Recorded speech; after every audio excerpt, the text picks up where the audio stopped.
Hello, welcome to the Love and Business Podcast. I'm Mick Arnold, president of Arnold Packaging. And I'm Britt Arnold, president of Tegler Construction and Supply. So today, after my meeting with my team, as we talked about all the new things we want to implement in 2024 and improve upon, they asked me, well, have you ever asked your husband, who has a 90-year-old business, some of these questions? And I thought to myself, no, we've never sat down and just had a question and answer as a eight-year-old company and a 90-year-old company. So today, that's exactly what we are going to do. Welcome to Scrappy, talks for the superstars. Tonight, so I know I'm catching you a little off guard, as I tend to do. And this is just going to be a really fluid conversation and totally live and off the cuff. And I just thought it came to me because as I was meeting with my team today, so the first part was a 2023 reflection of things we did well, our biggest wins, and opportunities for improvement. And then we took it a step further. We're like, okay, so opportunities for improvement, what are we going to do this year to try to, we were identifying them. And then the next step is to take them and what are the strategies to actually put these into place? We don't want to just identify the things we need to improve on. So how do we actually do that? And as we're all, my team is very small, right? And we are all very empowered and all have a lot of responsibility. And I'm sure there's there's small company business owners listening or just small companies that can relate to this. This is for you. So none of us necessarily have that expertise. We're all evolving and learning as we go. So while I've been in the business the longest and it's my baby, I'm still new to this as well. So it's funny because we're all batting stuff around, but really we're all just shooting from the hip. None of us know. Right. And it's been a great evolution and we figured things out organically. But at the same time, why always reinvent the wheel, which we don't? And my team was like, okay, so have you ever asked Mick, your husband, any of these questions? Because you as a business owner, the Arnold Packaging is 91 years old. Correct. You've run the business for 20 plus years. 30 plus years. Actually going on 30 now. Going on 30. Yeah. 20 plus was right, but almost 30. Yeah, it'll be 30 years this year that I have been responsible. At the helm. So, you have been through so much of what we're going through.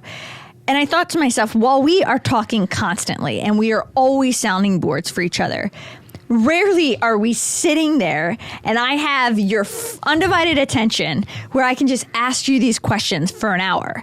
And I, selfishly, am going to take that opportunity to just ask you the questions. Great. Well, I should know the answers since I lived it. I think you'll know the answers. And I think this is going to be really beneficial for a lot of people. Yeah. So let's do it. I'm excited. The first one being, and also, I hope some of your answers are I don't know, or we're still working through that. That's fine too. Oh yeah, absolutely. So not that I have to tell you that. Well, look, evolution takes a long time. So 90 years, 91 years, evolution takes a very long time. So yeah, of course I'm not going to I can at least share with the audience and you what we experienced in certain moments and the choices that we made. And some really early ones, I was having flashbacks as you were talking. I'm thinking, oh my God, I'm excited to do this. So sorry, I'll shut up and start answering. So what I did was I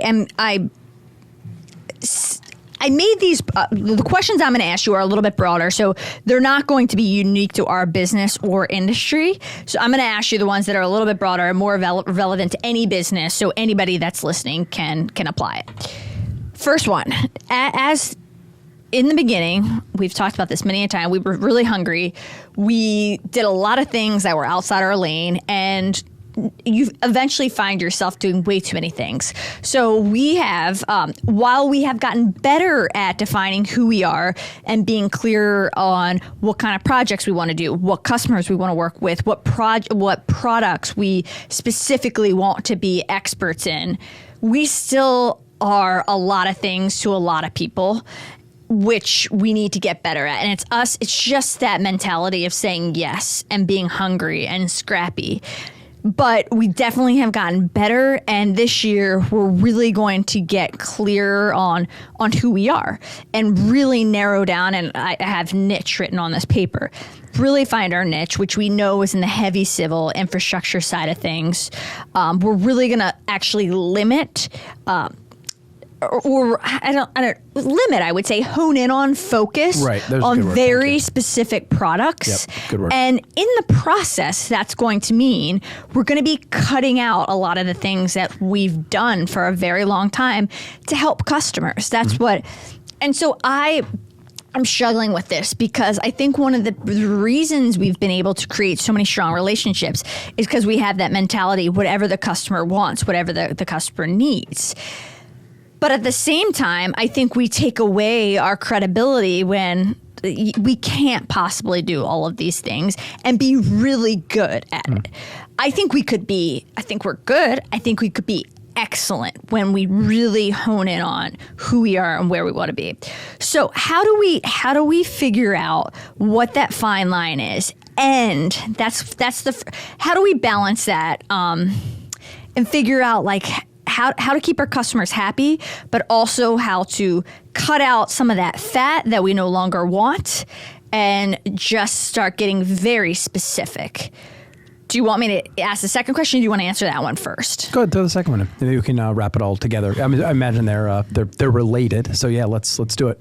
Yeah, and the second question being, looking at it from a purely financial standpoint, when we do that, we're probably going to cut out, and I haven't looked at the reports that's part of this process.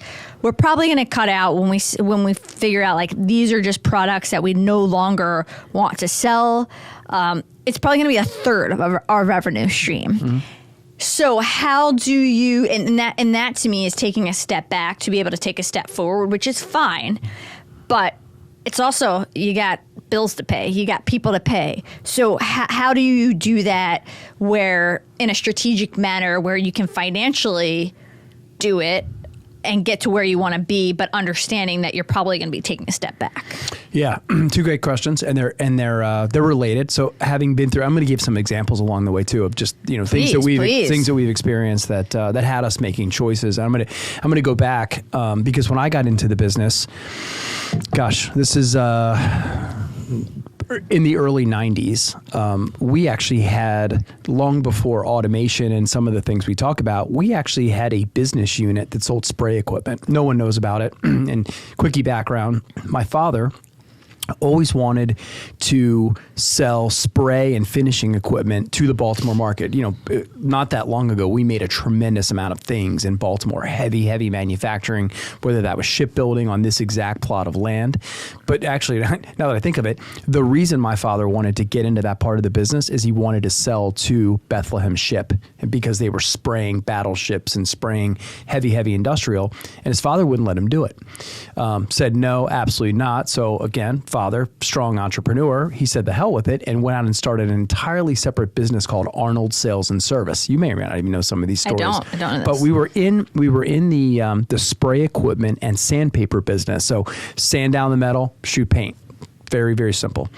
And when my father passed away in the mid 90s, here I am with a packaging business that also had a janitorial component. We were also selling toilet paper. I mean, there was this thing that would go on in packaging where you'd have the ability to distribute, right? You had a building and you had trucks. So why wouldn't you just distribute every single thing your customer would ever want, which is part of what we're talking about. So roll me in and I'm looking at the packaging group and yes, it's packaging and rather technical. We're making containers, but we're also selling toilet paper, which didn't really jive with me.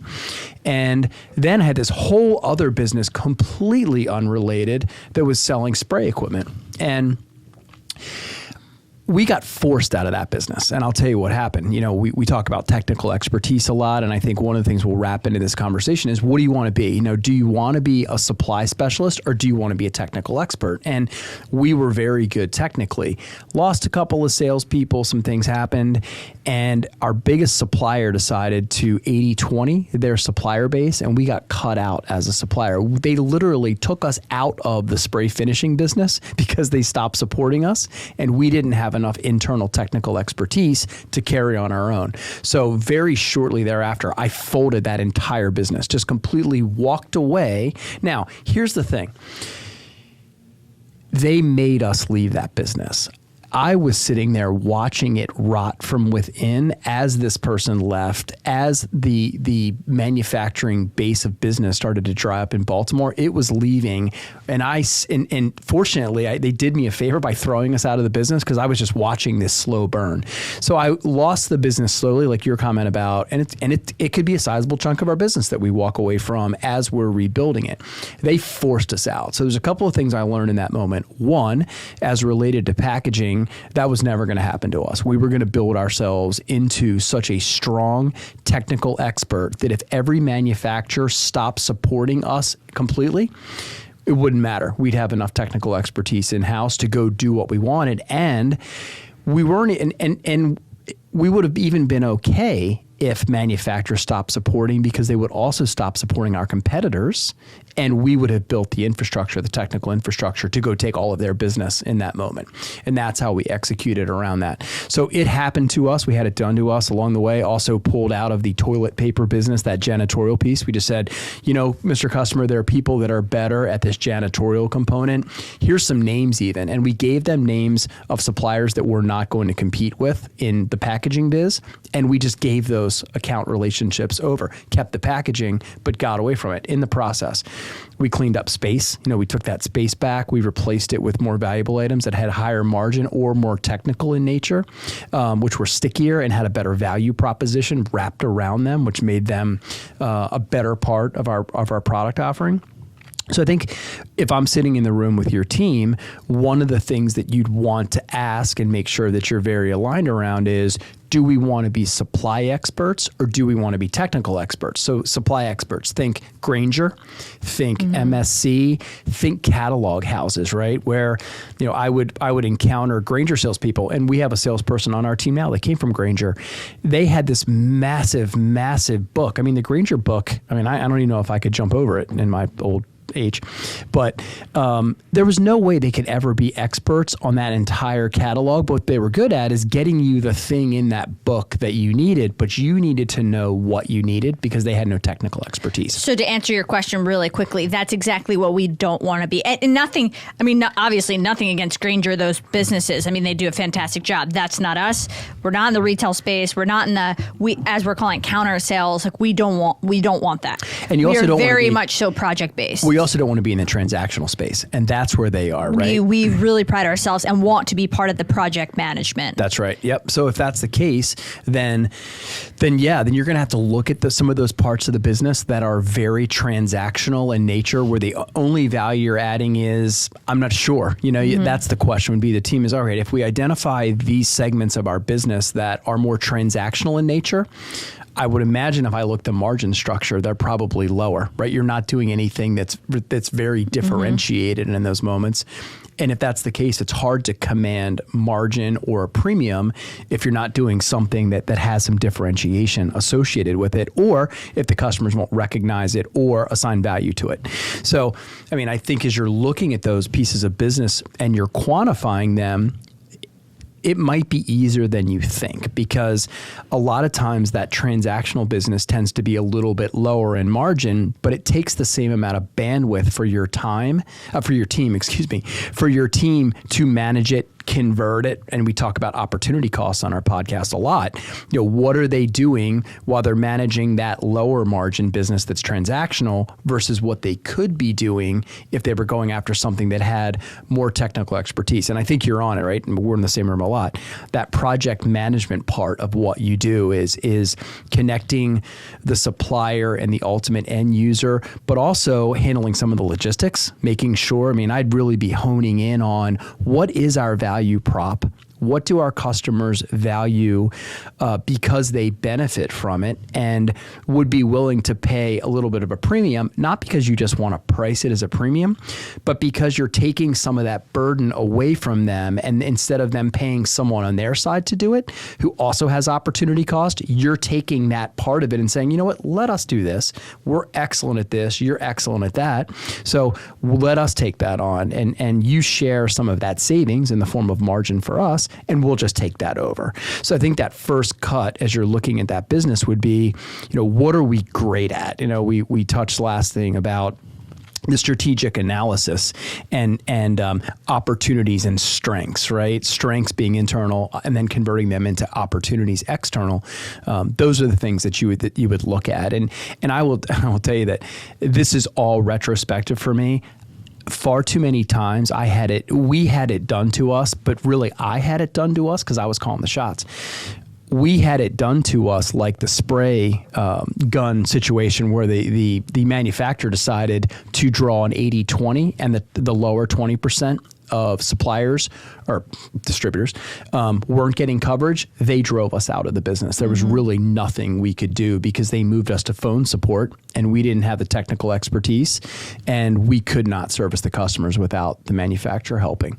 So I think those pieces, if you're doing that analysis, it would be to understand, internally what your strengths are and then how to correlate those to opportunities that you would leverage in looking to do more of what you decide your strengths are. So one of the pieces that you brought up was, so you're talking about looking at it's really opportunity cost, which is time invested time invested and profit margin. So one of the questions was, well, first, I said to my team, first, we have nothing to talk about until we run some of these reports. So we look at the projects, we break them out, we're looking at revenue and profit. I said, so there's two pieces to this, and this is what I'm looking for your opinion on or your perspective. We run the reports, right? I'm talking simple, like let's look at the profit margin of every customer over every job specific. And let's say, okay, we could go through that. And that's the objective part, right? They're the numbers. They're the numbers, they're black and white.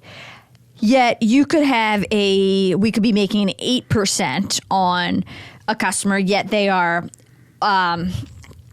wonderful to work with, frictionless, easy. Then we have a customer where overall all the projects, blended rates, called 10% markup, 15%, yet they're a total pain in the ass. We're putting in 3 times the amount of work is at 8%, as I'll call them. And by the way, we don't refer to our customers by the markup we make. Right. No. Yeah. But I'm just putting this into perspective. And yes, of course. So these are relative, right? You're talking about this versus that versus actual margins. Oh, of course.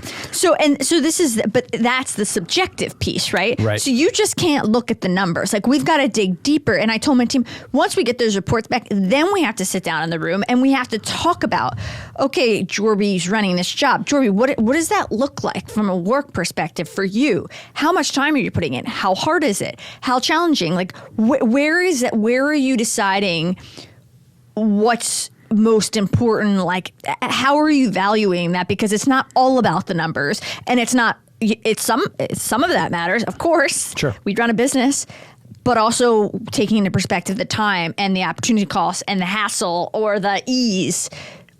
How do you balance that? Like, how are you making decisions? Because what's going to happen here, you talked about 80-20 a lot, which we talked about the 80-20 rule, and I'm not going to most people listening to this know. If you don't, you can Google it or read the book. But that's a real thing. Sure. And something we're thinking about, Absolutely. Of course, to make decisions. Yep. Yeah. So, 80-20 simply is the idea that 80% of your business usually comes from 20% of your customers. So that's how I thought. That's how I look at it. Somebody on my team, theirs was 80% of your problems come from 20% of your customers. Well, so I was referring to what is known as the Pareto principle. I don't know what that principle is called. They were calling it the Salus or the Salius. I do not know that one. I only know Pareto's principle. And if I just made that up, I didn't do it. One of my teammates did it. So I know it was interesting. I'm like, well, that's inverse. Well, the good news is it's political and president season, so they're too busy fact checking that to fact check us. Well, I know fact check.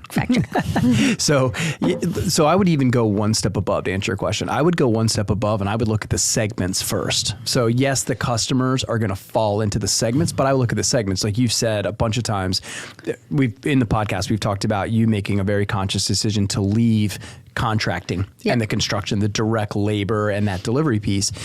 So I would look in favor of heavy civil, right? We talked about DOT, you just mentioned that. Heavy civil, the pieces that really seem to align with what you're doing.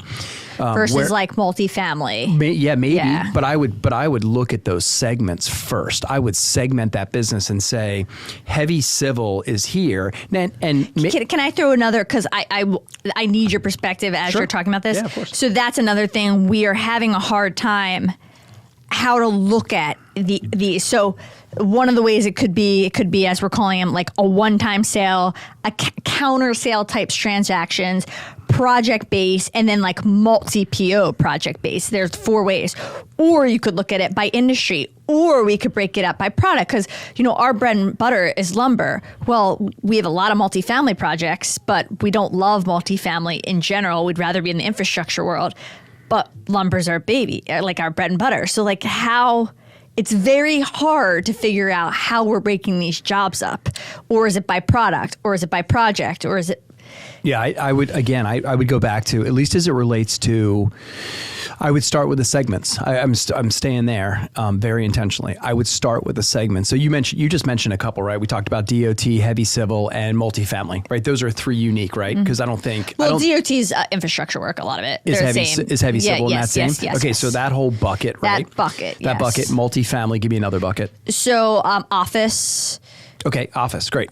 So I think I would start by breaking, and this is what we do inside of Arnold Packaging. So I'm actually telling you, we do execute this way. Healthcare, whatever those segments are. So we take it so far as to segment by, so manufacturing is a segment, and then we drop into the sub segments, people making food, pharmaceuticals, cosmetics, whatever those groups are. But it starts at that upper level manufacturing, and then we get one click down into the segments. So for example, we know that aerospace is a great segment for Arnold Packaging, whether it's the things we make, the general level of technical expertise that they require for the type of products that they're building. We know from our history and our data that we align very well with that segment. Therefore, we are hyper focused on penetrating more customers that look like that. So if you do that segment work and you break that out and you start to hit on something that says, oh gosh, we do a great job with this segment, then you'd align the customers. And that's not to say that there's not some crossover. There could be. I don't think so. Like people that we have that make aerospace parts, they also don't make bread, right? I mean, they are in that segment lane. So you might find a little bit of crossover, but not much. But after you align, and we talked about, let's say a multifamily, right? So for the group, multifamily, apartments and condos, right? So if you hit on that and then you run that analysis of your revenues and profitability, both, right? And you line that up, then you can start to understand the value of that segment and the gross margin. I mean, let's make the assumption that you're getting what the market will bear, and maybe you're not. Maybe you identify through that. You look at it and go, well, wait a minute. In this segment, our gross margins range from, I'll just make numbers up, 3 to 10. Well, the question would be, well, why is there such a margin gap? Could be volume, could be size, could be that you're just not asking for enough, or you're not explaining or articulating the value prop to get the 3 to the 10 or the average of 6 or 7 or whatever it is. But that segment piece, I think, is if you're trying to do that work and you're trying to split out, let's call them heroes and zeros in your customer base, then the segment piece would be one that I'd really be in tune with, and I would start there. Mm-hmm. That makes sense to me. Now, another piece of this conversation was a debate we had, which was actually the best part of the meeting. Was there were so many things we debated and so much stuff where I hated until we got into the conversation, which is good because it means I loved that, because it clearly means my team is not like yesing me. Right. And Yeah. because I think that's a really, not to say I'm a great leader, but a really good test for a leader. Like if you're in a room and you're a manager or you're a leader and you're realizing nobody in your team is saying anything to disagree with you, you might have to internally look at yourself, because it probably means you're micromanaging or you don't let your teammates make decisions, or they're not empowered. So I've actually been using that as a gauge of whether I'm doing a good job as a leader. And there were so many things today that we just like went back and forth on. But the great thing was, on majority of them, we both were able to see each other's point and come to, well, maybe this will work, where we were both like happy with the solution. Good. Not always, but yeah, that's great. Like, I mean, yeah, what you would never want to do in that situation is shout down a challenge. And that's something that goes on, I mean, there's any number of businesses that I've been associated with. It seems to have turned the corner a little bit. I think that has a bit more of an older approach that might have been appropriate, because if you do that to great employees now, they will find somewhere else to work. Well, they should. They absolutely should. Yeah. They if you found great people, then you don't want to do that to them anyway. If you want to hire a bunch of yous, then what's the point? Oh yeah, right? For sure. We have enough for. I'm not looking for people to be disagreeable to be disagreeable. True. Yeah, right? The devil's advocate shit. That's annoying that's too. a real thing too, Yep, and we've experienced those people. Yes, we have. And I know we're thinking of the same people, but here's the other thing that made me laugh. So somebody on my team brought up the idea of like, well, Scrappy was our motto for 6 years, but now that's not us. Like Scrappy, I equate that to desperate. And I was like, oh, hold on. That is not what Scrappy means. And somebody else on my team said, yeah, I agree. That's not what Scrappy means. So it was almost like this definition got in the way. And it was something like we stayed on. Yeah. Because I love that. I mean, it's on the freaking door. Yeah. I love that. Right? Yeah. No, literally written on the door. And to me, like, I'm like, oh, we need to be scrappy, like always, no matter what, that period. That is what helps us win.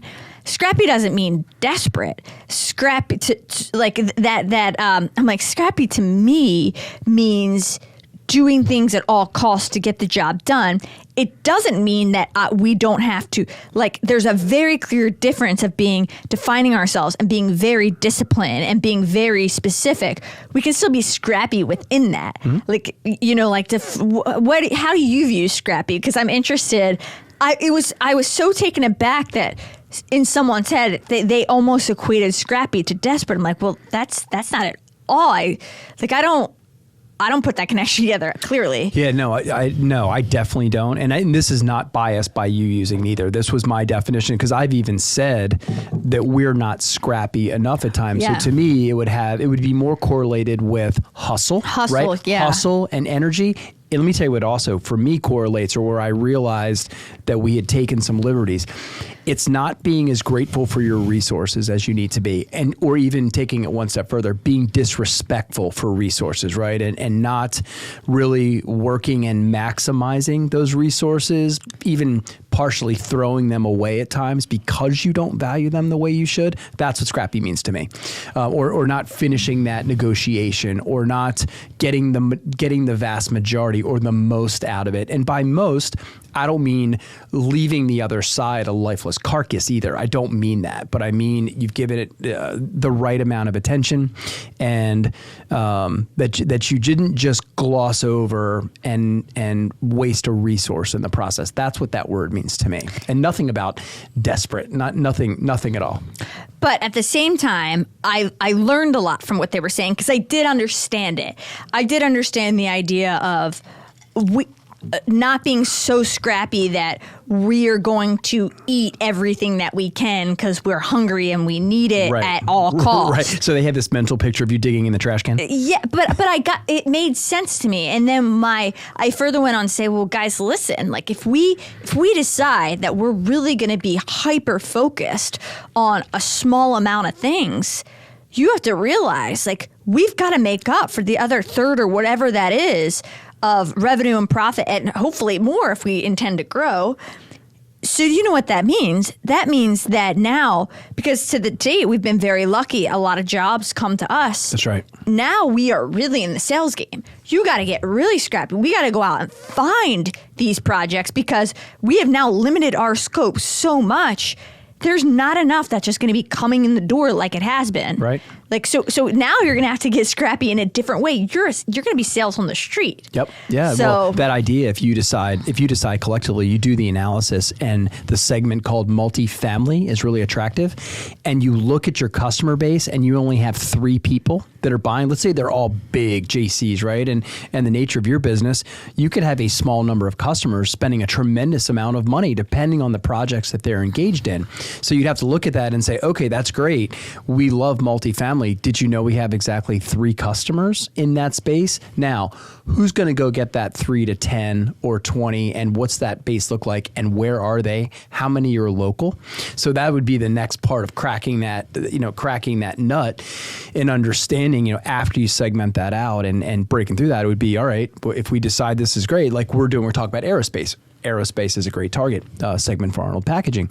How do we find them? Who are the other people in that space? And then once identify is easy. We talk about the sales process, and I got off my rant about sales that I was going to get into, but if you just think about the sales process, right? It's identify, penetrate, present. Identify is pretty easy in today's world, right? Between Google and databases and whatever, you could run an SIC code or a NAICS code up against multifamily, and it would spit out for you the people in that space. Let me tell you where the rubber meets the road. Penetrate. How the hell are you going to get in there? And how are you going to get in front of that person and say something that's inspirational enough that they're going to give you a look or a shot at the next piece and getting from 3 customers to 4 to 5. And that's going to be the trade, and I think until you segment that business, and then you're going to have a big other bucket, and that's going to be really telling. How big is the other bucket? You've got we talked about, again, multifamily, and we talked about heavy civil, and we talked about office. And then at some point, as you run out of segments, you're going to have an other bucket over here. Does that end up being the biggest bucket? That's what we're going to find out. That's going to be very telling. And now, we already know without the running, like the heavy civil, it's really all the road work. I mean, for the most part, it's definitely where we're generating the most money. Like we know that, Sure. and we're also the most interested in that for so many reasons, which I'm not going to go into. But here's about that other bucket. So that other bucket that we're saying we're no longer going to touch that other bucket. We don't want to be a part of that.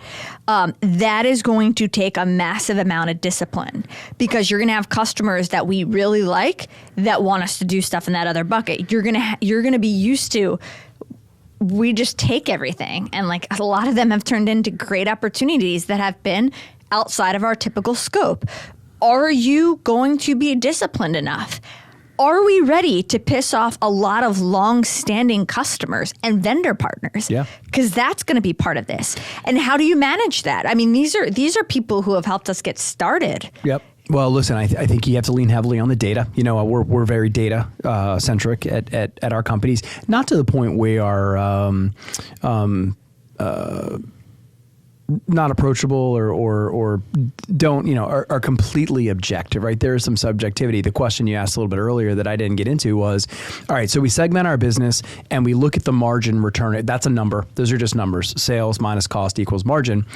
Then you talked about, this one customer, although the gross margins look solid, they're hard to do business with. Or their pay is slow, or they're, So you would assign a cost to serve factor underneath of that. And it should be as quantitative as you can, right? There's a cost to serve. So it's sales minus cost equals margin. And then from that margin, what you're going to subtract is what? I'm literally taking notes. Cost to serve. Okay, cost to serve. What was that equation? So you're going to be sales minus your sales minus your cost equal your margin.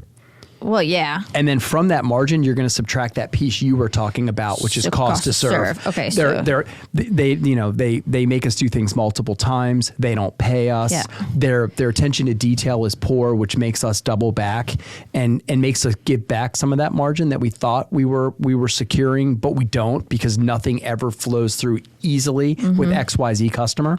So you'd assign that cost to serve piece, and it's going to be, it'll be part objective, and there'll be some emotional stuff too. Oh my God. If you wince at the sign of their name, then probably their cost to serve is going to be on the high side. Won't be perfect, but at least it'll give you some type of reasonable metric or measurement where you can value the customers in the segment, right?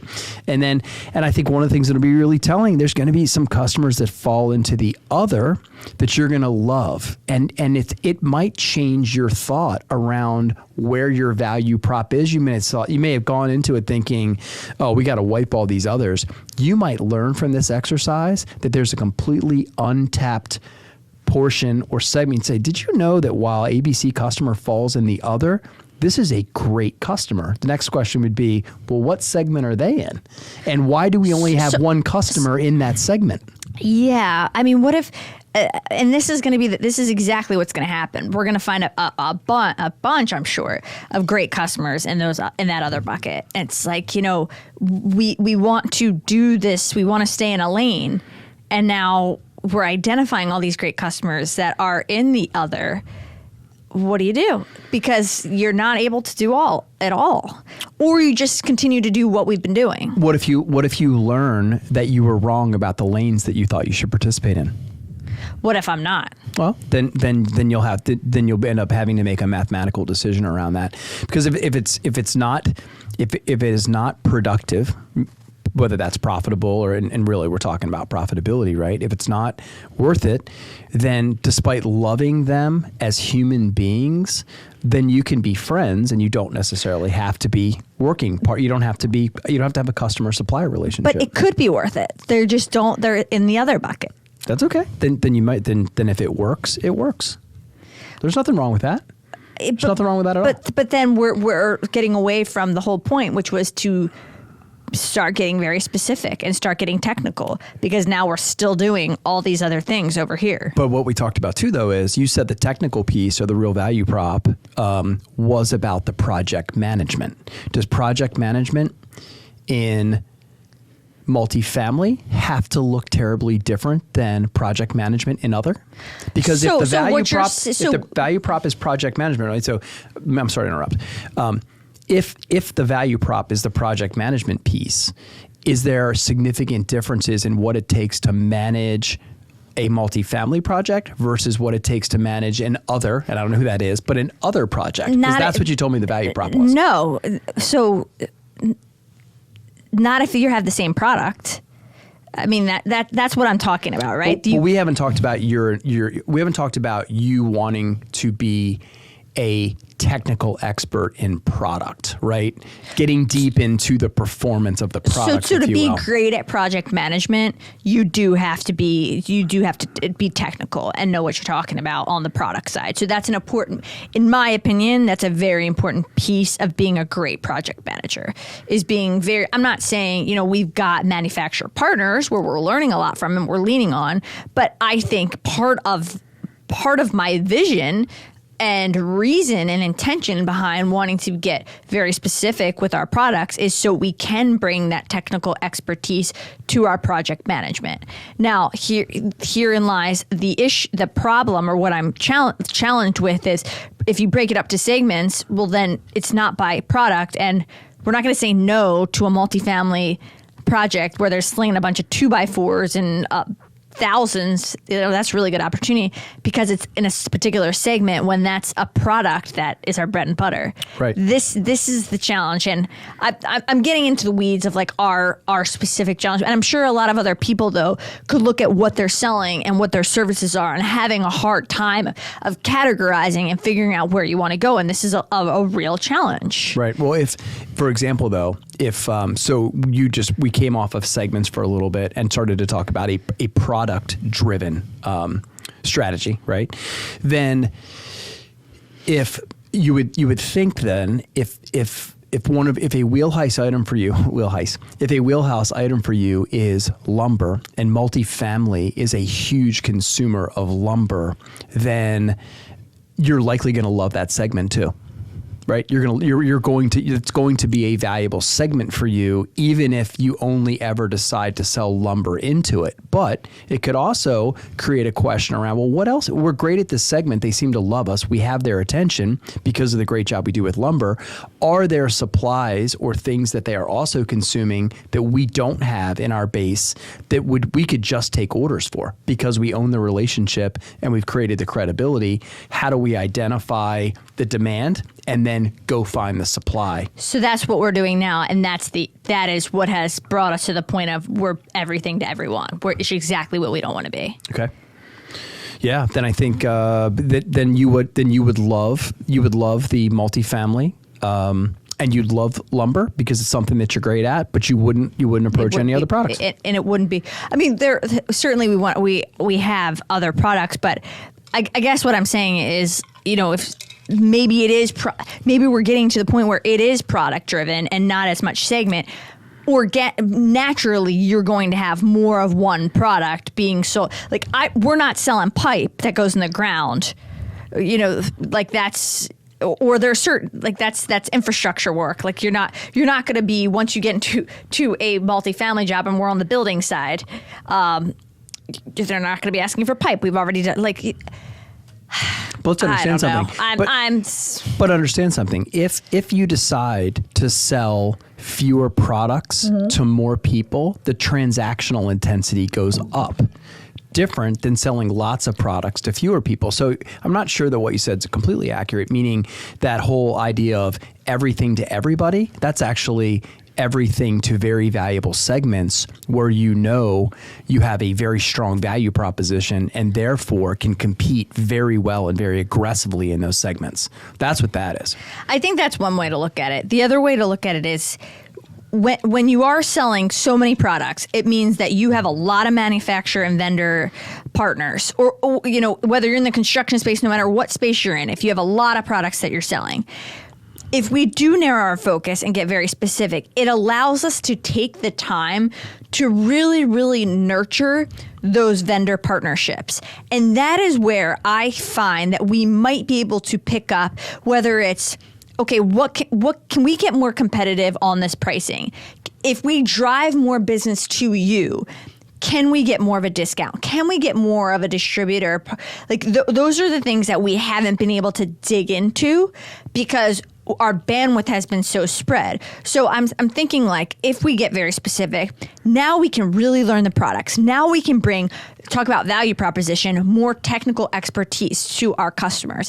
Now we can create better relationships with our vendor and manufacturers and see what we can do on a price point and in other ways, not just about price. Those are the things I really want to do that I feel we've been missing. We can create more distributor partnerships with manufacturers in that particular lane that we haven't established yet.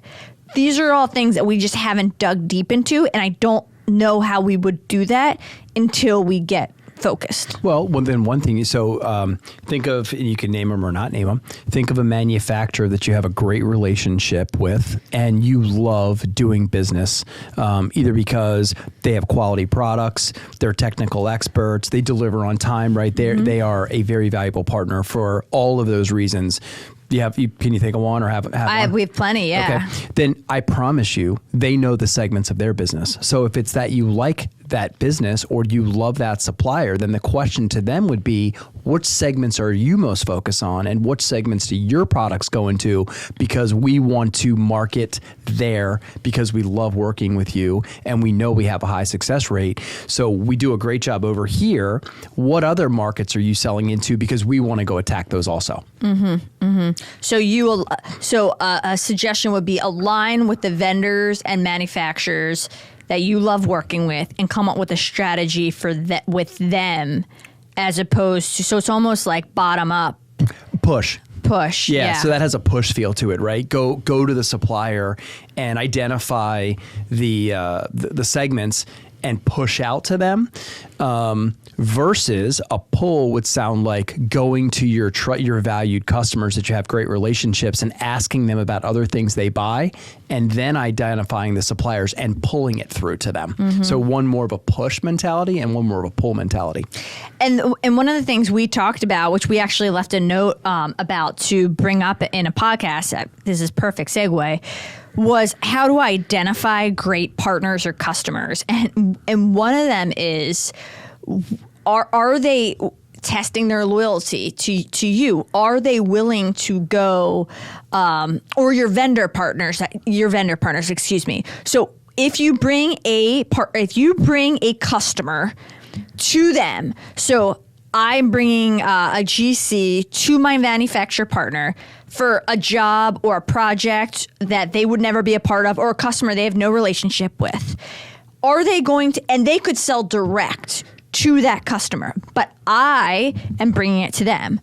A great test of your partnership with that vendor manufacturer is, are they willing to at some point go around you and sell direct? If that customer were to call them tomorrow and say, hey, Mr. Manufacturer, we love your product. We want to buy it. We know we've been working with Arnold, but really no point. We can just buy direct. Would they sell to them? Right. And if they do, it's a shitty partner. That's right. That's a bad partner. I would never do that. I would never, ever, ever allow my company, if somebody brought us a partnership, we would never sell around them. Period, point blank. Yep. Well, I think the other way to say that is, are they willing to lose together? Because in that situation, let's just say that, you take the manufacturer into this opportunity and their competitor is indirect. And that happens a lot, right? We've talked about situations where you have, you're representing brand A and you're in there as a partner. Brand B, their competitor, is in there direct, or maybe brand B's with a distributor partner too, right? And both of you are in there together. And at the first sign of your team losing, you and your supplier partner, what do? Do they lose with you? Or do they call the other distributor who they have a relationship with and try to cut it in? Or do they whisper to the customer that they could just take that order direct? So one of the biggest tests is, are they willing to lose with you? Now, in that process, because we are set up in a way that as a distributor, as most distributors are, we are in position where we are a distributor and that manufacturer only sells through distributorship. We're also in positions where we buy from manufacturers that will sell direct to customers. Yeah. So how do you create a value prop? Because that's going to be part of this piece. Many of our manufacturers could sell direct to our customers in the segment we want to be in or the product lines we want to be in. So how do we figure out how to ensure our customers still want to buy from us? Even understanding, there is going to be some kind of markup on it. Now, maybe we can get to the point where we're getting better pricing. So even with our premium on top, it's going to be the same price they would get if they went direct. That's what we would work on. But if not, why would they pay for that premium? So how do you create that value prop? I was just going to say, you have to create enough value on both sides so that everybody's engaged. So on the customer side, we've talked about the project management piece. And I think to this point, correct me if I'm wrong, but technically your team isn't super deep in the weeds on the technical side, right? If they had to get really deep on concrete spec, I'm picking something goofy, right? I don't believe they're to that level yet. But on the customer side, it would be the technical expertise. It would be the project management component. Because you're right. In a lot of the situations, when you're drop shipping, like in these moments, we're talking about some large products that generally move from the mill to the customer, regardless of how many people happen to be involved in the transaction. The lumber side of the business is really interesting in that regard. But your job is what you have to do is you have to be valuable to both, where the customer said, I would never go around you because ABC value, and the supplier said, I would never go around you because ABC value. And it could be because you own the customer relationship, because you're in Baltimore, whatever number of reasons, right? But it would be based around owning the customer. That could have a geographic component. You've got customers that are here in Baltimore and you are in a social setting with them and you have a lot of physical contact. You're in the same place. There's a huge trust level, a huge credibility level. A lot of these manufacturers run lean. They run really lean. They could have a rep, but that rep might cover 6 states. And their simple value in you being here and having feet on the street. And then go one level, we've got a 100,000 square foot facility. The next way is inventory, right? Those are all differentiators because what you'd say, we have the same thing in the corrugated industry, right? Cardboard box manufacturers will sell to me, but they'll also sell to the end user if it makes sense, right? They will, at some level, there's no room for us. If the customer's going to buy a truckload of boxes, there's no room for me to buy the same truckload of boxes, put it in my warehouse, and deliver it on my trucks. There's no way to create margin or any value prop in there. Therefore, we get cut out of that transaction.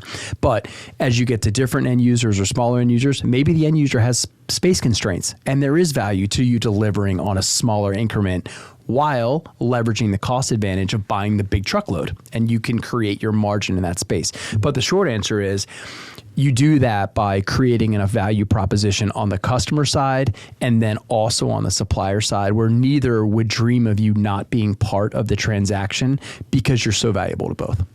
And again, that is where more specific allows us to dig into figuring out those value props. If we're doing too much, it's impossible to do. And these are all reasons I think it makes sense. It's going to be challenging, but makes sense. Well, you might also, too, something just occurred to me.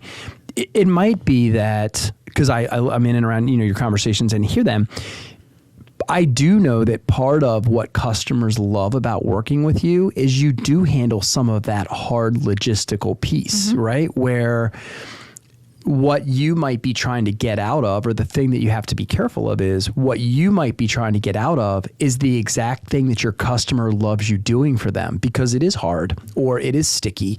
And that's exactly why they love you so much, right? I mean, they say, well, I don't really want to take that back. So I think that'll be a really eye-opening part of your investigation, because what you're getting ready to do is launch an investigation on these things.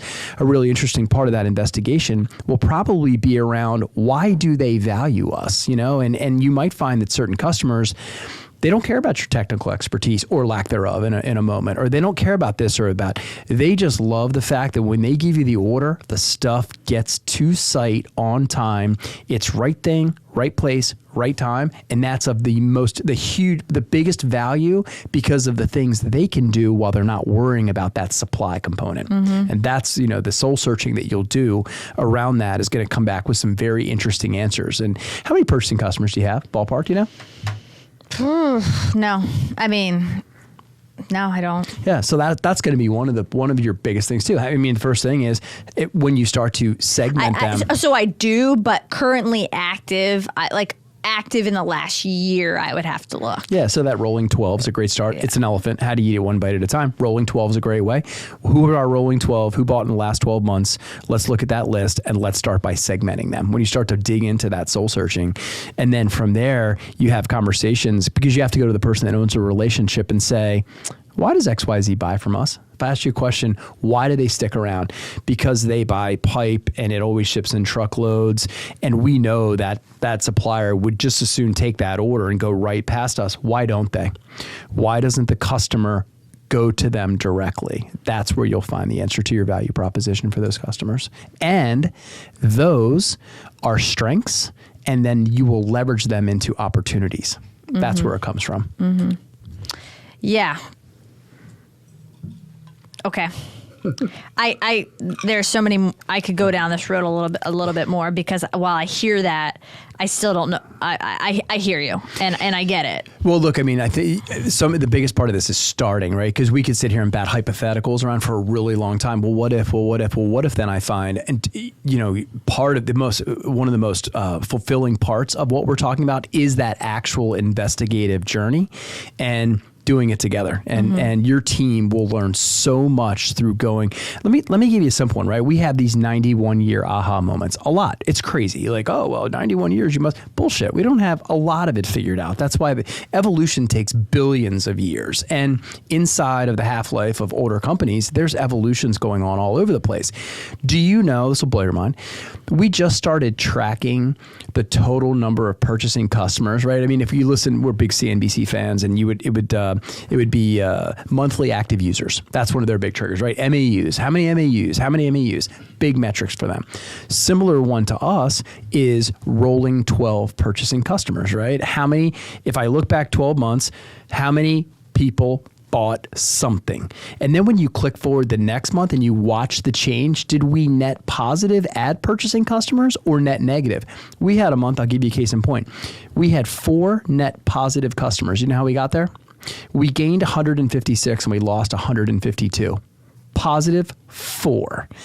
I mean, those are just mind-blowing data points that when you start to dig into it that way and you say, how many purchasing customers, and then you segment that out, I think it could be one of the most important things you do at this moment of your evolution, especially with the great team that you have. Their eyes are going to pop out of their heads.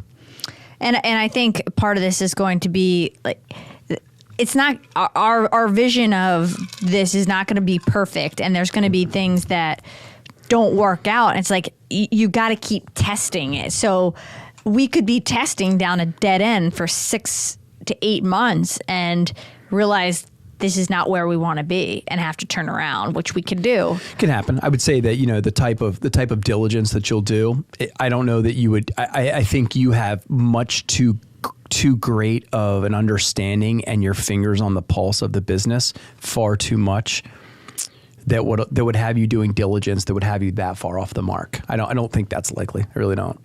Okay, let's get off this topic because I got a couple more I do want to get to. So one of the things we've also talked about, which we covered we just covered it. We talked about the topic itself, but didn't get into the weeds, is creating with a very small, young team, lean team, is redundancy. And part of that is cross-training to a degree. I don't need everybody in our company. It's unrealistic to know everything. Yeah. I don't want that, but having redundancy in every single position. And I came up with, which we won't talk about again, a method to be able to do that. But, how do you do that? How do you do that within your company is creating redundancy? Because one of the things I cannot stand is when we reach out to a company and they say, well, John isn't here. And until John gets back in 2 weeks or a month in his sabbatical, we can get you an answer. And these are behemoths of company. I'm like, really? Nobody else in your company knows how to do this? And even as a very lean team where that would be like more understandable, it doesn't matter to the customer or vendor who needs answers. Like they don't care. But would be more reasonable. We don't want to be that. So how do you do that? God, Britt, that is one of the single largest challenges. And there's another thing that goes along with that, and still very small business. We we have roles in our company where we have one of that person, right? Just one of that person. I can think of 3 or 4 or 5 of them right now. One person in that role, and it's really hard to get that type of cross training, and I don't have a great answer for you. You asked me to be honest and tell you when I don't have great answers. I don't have a great answer for you. The other place where it runs into challenges in small business is creating the appropriate checks and balances. So think about payroll, think about things, multiple check signatures, things that sound so simple, but how do you create, because checks and balances are created by spreading certain tasks among enough people that nobody has, possession of something that's critical or important. Mm-hmm. Signing checks, things where, you could fall victim to fraud or theft, and happens to businesses all the time. And part of that challenge is not having enough people or enough width in the organization to be able to spread the checks and balances. So both of those are the exact same type of risk where, if Joe Schmo, the engineer for that division, let's just say it's a small division and you only have one of them, if they leave, it's going to be a disruptive event like no others. And I think that comes down to how specialized you want to be. If you have 3 great project managers and they might not have to have absolute tribal knowledge of each customer to keep the ball moving. Mick's out sick and he's a project manager, and Britt's across the way. And while she doesn't work with ABC directly, she too is a great project manager. And that's the biggest part of the value prop. And here's where it happens. And we've built systems where everybody can be successful. I go to the CRM tool that we use, and I can at least go into the customer XYZ and say, all right, there's John who's on the phone. I got who John is. It looks like Mick was working on, looks like the supplier is, or you go into the order entry system. At that point, the only thing I found that works is to wrap process around it so that your weakest player can still be successful and drive an acceptable outcome. May not be a 90-yard catch, but it can drive an acceptable outcome. And it doesn't sound anything like, well, Mick's out today. Do you mind waiting until tomorrow to see if he actually is well enough to come in? And if not, you get to wait another day too. Mm-hmm. So the thing I've ever found that works there is to expose as many people as you can, and not to the point where they're diluted, right? Where they can't function or be a specialist of any kind, but then wrap great process around it so that there are tools to go to where if Mick's out, then Britt, who's also very talented in her job, can pick up that tool and say, I can run the ball. I can run it from the 40, I can run it from the 10 to the 30. I can't run the whole field with it, but I don't need to. You need an answer today. You need the ball back in your court. as a great project manager, knowing the process and the tools that I have, I can run it 20 yards until you get back in the game. And that's the other thing I found. Yeah, and we've definitely, that was one of our strengths in 2023, is starting to refine our processes. And I mean, as simple as just really getting shared folders together, but making them very organized and streamlined. So our accounting team can look at Jorby's folders and look at Connor's folders and know exactly where to go, and they're the same, and just really streamlining. And that's also an improvement area. A lot of our strengths were also like, we did a great job starting to implement this, and room for improvement is further refining them. Sure. So Yep. I'm with you. I think process is the only way to do that. And like we said, we just need to have somebody to backfill to that can at least bat the ball back. They may not get it across, the finish line, but knows enough. Right. And this also goes back into, which I'm very interested for my team and for myself, quite frankly, is to be able to have some type of peace of mind, quality of life. I don't want one person that only knows how to do this, so they can't go on vacation for a day without A, worrying, or B, coming back to a backlog that is just unmanageable. Yeah, that's terrible quality of life for everybody, right? It is terrible. and there are components of that within our company 100% right now. Well, look, that is such a hard part of the younger cycles. And listen, 91 years later with 75 people, we still have those same holes. We have those exact same holes, and we do everything we can. The first thing is to acknowledge it, though. That's a big part of it, right? To say, hey, let's not forget, we've got one player in this position, and if they're out, we can't run that play. Are we in trouble if we can't run that play? So, and if we are, what are we going to do? Are we going to teach that play to somebody else? Are we going to bring in another player? There's only so many options to be able to handle that situation. And once you value it, we're okay. We don't have to run that play every day. Okay. You sure? I'm sure. Great. That's awesome. Then that's fine. As long as Mick's not out more than 2 days. How can we not run the play for 3 days? 3 days is a lot. Okay. Then we need to have a 2-day backup plan. If the player Mick is going to be out for that period of time. And I would take that a step further in saying it's also part of, while acknowledging it's in a reactive manner, it's being proactive and saying, during the hiring process, hey, you're coming into a team that is rather young and lean, and part of that means you may have sole responsibility for that. Part of that means you're not going to have a 9 to 5. You are going to be away and on PTO and still have to keep an eye on your phone. And while that comes with that piece of it, it also comes with an opportunity for unlimited growth. Sure. And freedom and autonomy. And freedom and autonomy. So if you don't want that, it's not that you're not a great talent, but you're not the right fit here. Yeah, alignment. And so my teammates, I believe, and that was part of the conversation up front. Still doesn't mean we want to work on it, but it's an understanding and setting that tone from the beginning, which I think is really important. Yeah, and if you that's so much of it, right? Is having the right horses for that part of the race, and part of the race could be 3 years, 5 years, 10 years, right? It's about, we have had to grow into the talent of certain people, and we have also grown out of the talent of certain people. As we've grown and gotten more technical, as we've launched systems. I know, when we brought our first legit ERP system live back in 2013, it drove our then purchasing manager out of the organization. We outgrew him the day that we brought that system live. Mm-hmm. And there are other people in the organization that we absolutely weren't good enough to vie for and capture their talent 2 years ago, 4 years ago, 5 years ago. So, that's the cool part too, is, you evolve into people and you evolve into talent where you finally become attractive enough to really great, talented people.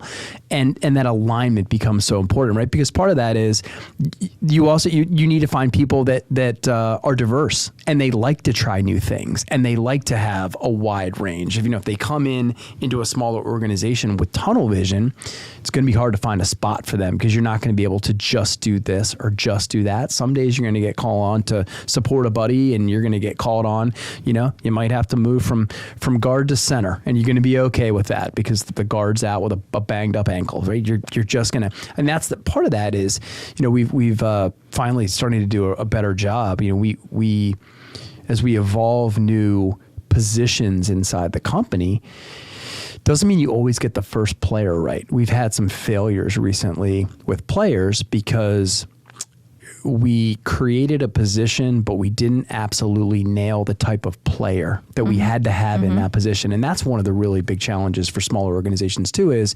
it's one thing to say, I think I know the position, but man, and then identifying and capturing the right player and getting it right the first time is really hard. That is not easy. No, that and not easy. That's one of our actual strengths. Like every single one of us said, we feel like we have the right team in place right now, which was amazing. Like that's incredible. Like we all feel so good about our team. Every single person. That's great. Which is crazy. That is huge. Yeah, it is. Last point here. You just got into it a little bit, and we can finish off with this one. Part of this is figuring out. So we have a particular platform we use for accounting, purchase orders. It's all the same platform, and one of the things we haven't done is explore the capabilities of that platform. So my thing is, no need to change until we fully explore all the things, all the capabilities of this. If we do that and realize it is not any longer built to do when we got it from day one to now day 7.5 years old, that's fine. Let's figure out what the right solution is. However, the thought of transitioning to a completely new system is unimaginable. And I know you've done it many a time. And I know many, many companies are going to go through this where you just simply outgrow. Again, you have to explore and dig in to make sure this is not, because I think it actually, what we're using now is a good solution for us right now. I think we just need to figure out what it does and actually execute.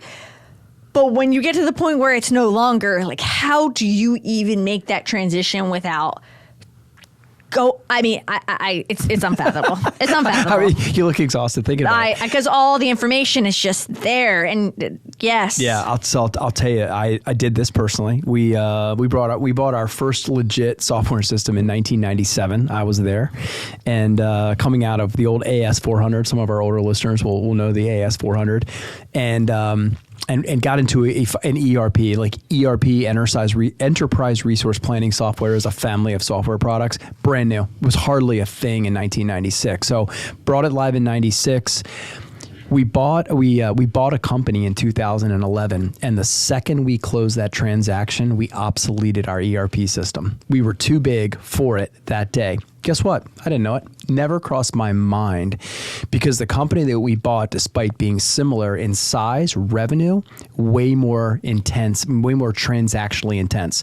So if for our listeners, listen to, I think it's the bombs that almost took us out. Oh yeah. I'm not sure what episode that is, but you really talk about this a lot. Yeah, I do. I talk about the moment that I was on my seventh day in a row of working 20 hours a day, and I was sleeping on the couch and showering in the sink. And I thought, this is too big of an animal for me anymore. I can't just come in on a Saturday with my buddy John Calvert and clean some things up and go into Monday clean. But I do know that we outgrew our ERP system that day. But it was 2 years where we closed that transaction in April of 11. 2 years later, in October of 2013, we brought a new ERP system live. And the first thing is recognizing that you just can't go any further with your platform. And then the very next thing we did was we went to each department and we had them write down what they loved about the current system and what they hated about it. And that was the starting process, because the goal from there was to keep everything that we loved and fix everything that we hated. So for example, we loved how it handled blanket orders. We take a lot of blanket orders in our business. So we loved how it handled that. We hated the transactional intensity, how many things we had to do to process an order through the system, and we mapped it and whatever. But a really simple start was identifying what you love, identifying what you hate, trying to keep all the loves and fix all the hates. And that was really broke it down and took that to each group, and then started to aggregate all of that information, looking for crossovers, similar problems. And then we went to 3 different potential suppliers and posed that to them. Must have this, must fix this, tell me how you're going to do it. And laid it out to 3 suppliers and narrowed it down and went through it that way. So I'm oversimplifying. There was certainly a lot of pain and agony in spots. Had to change the operating system, out of one type of language into SQL. But I would say that we got it right But man, those 2 years, and also too, it becomes excruciating, the pain level. You talk about elective surgery. It'll have to, sometimes, I hope people don't wait this long, but sometimes the pain gets so high, like when you have a bad shoulder and you finally get it operated on because it keeps you from sleeping. That elective surgery usually comes at a point where the pain is so excruciating that there is no other choice. You're happy to go under the knife to make it stop hurting. That was the ERP experience that we had, and I know a lot of other people I'm have. laughing because that's how Jorby explains my hiring process. He's like, it gets excruciating, and then we hire. That's how we do it. That is our process. If they didn't fail out between here and there. And he made me laugh because when he said that, it was a couple months ago. I was like, that's kind of right. They demonstrated their mettle. Yeah. Yeah. Well, you're still around. I guess you have the job. Yeah. Oh man, good questions. Okay, good questions. so Brings back a lot of memories. Some good, some not so good. No, that was really helpful. It was also, I'm not going to lie, it made it confuse me even more at times, just because when you lay more options on the table, it's like, yeah, I didn't think about that, which is good. Yeah. Which is good, and it's all things I need to think about. I think we just need to start. To sum this all up, so much of this is about doing the proper due diligence on the front end. It is. I mean, that's like really, if you look at everything we talked about, it's like, well, first you got to dig in and do the due diligence and then start making decisions based off that. And you'll probably make more right decisions than wrong if you do the proper due diligence. Right. Look, these are, we use this word, these elephant moments, and gosh, to sit back, if you could grind yourself to a halt based on the size of this undertaking. Yeah, right? I'm having a hard time breathing. No question. It has an overwhelming feel to it. And I still, to this day, I mean, having done this for a long time, I still experience that anxiety at times. And it's almost this combination of, it's overwhelming. I feel like I'm letting the world down. I'm waiting for the other shoe to drop. Those are all, little colloquialisms that fit in there. And then I get back to the elephant conversation. It's an elephant, eat it one bite at a time. I love the scene in The Matrix where Neo slows down the bullets. It starts to, you just, all right, relax. This is all self-imposed. Yeah, it is. Approach it in a pragmatic, not slow, not procrastinating, right? But approach it in a pragmatic way and figure out, how do you eat an elephant one bite at a time? And then when you start to break it down that way and then invite your team in, you don't have to do it by yourself. So young Mick Arnold would have attempted to do many, many things on his own versus my first knee jerker is how many people can I invite to the party that are really smart and really engaged? And I've got 5 awesome people in that regard. How do I get them in as fast as humanly possible? Because one of them has the answer that'll take me forever to figure out. But that elephant piece has served me well later in life, where before I would just, and I did have the ability to outwork it, not as much anymore. I don't have that same energy level. Outthinking it usually means inviting other people in that you trust and are highly engaged and committed, and listening. Shutting up and listening. Yeah. And we wrapped up our meeting, and this is how I'll wrap up this, was saying at the end, as we went through all these and then all felt a little overwhelmed, we ended with, but we're in great shape. We're in great shape right now. That's right. This is only a matter of we all care, we all give a shit, and we want to evolve. You still have the option to do nothing. And we would be okay that way. Do nothing is an option. Which is great. Absolutely. And then we could dig into these and be like, put ourselves in a worse position.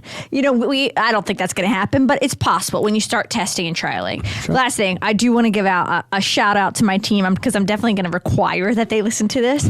But it's like such a cool feeling to have such an awesome team. And a little plug for us, because we are building our team here and going to be building a DC team, we're going to be looking for a couple more team members eventually that fit in with this group. And it's going to have to be great fits, because right now our team is killer. And I'm so proud of them. Like after this meeting, I was like, I have such a kick-ass team. That's cool. But, we're going to grow.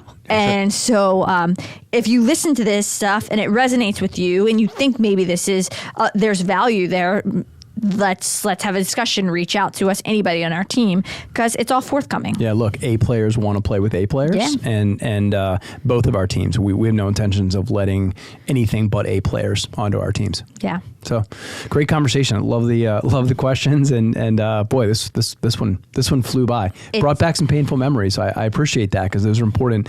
That's how we talked about Scrappy. I mean, part of staying scrappy is remembering those moments that weren't so comfortable. And we'll continue talking about it and giving feedback as we go and start implementing this I mean, that's important. We're not going to just talk about it here. Let's talk about the end results or the results as we're going. Yeah, sounds good. Great talk as always. Cheers. We go for our cups. Cheers. As always, thank you to all of you listening and to our awesome production team. Happy birthday, Tommy, today. Happy birthday to you. That's all you're getting. I'm not ready yet. Soon, though. Soon. I'm putting in the time. And don't forget, you can watch us on all the platforms, YouTube, Spotify, Amazon, and Apple. Yes, thank you, all the platforms. Please subscribe. Doesn't sound like a lot, but we love when you subscribe. Let us know you're out there. Take a look at the show notes. Drop us any questions, and we will wrap it into the podcast. I promise. As always, we will be dropping a new episode every other Wednesday, so you can expect that from us.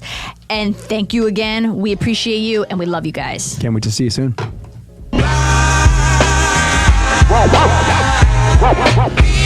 Welcome to Ace Rodney Talks for the Superstars. Tonight, guest, the incredible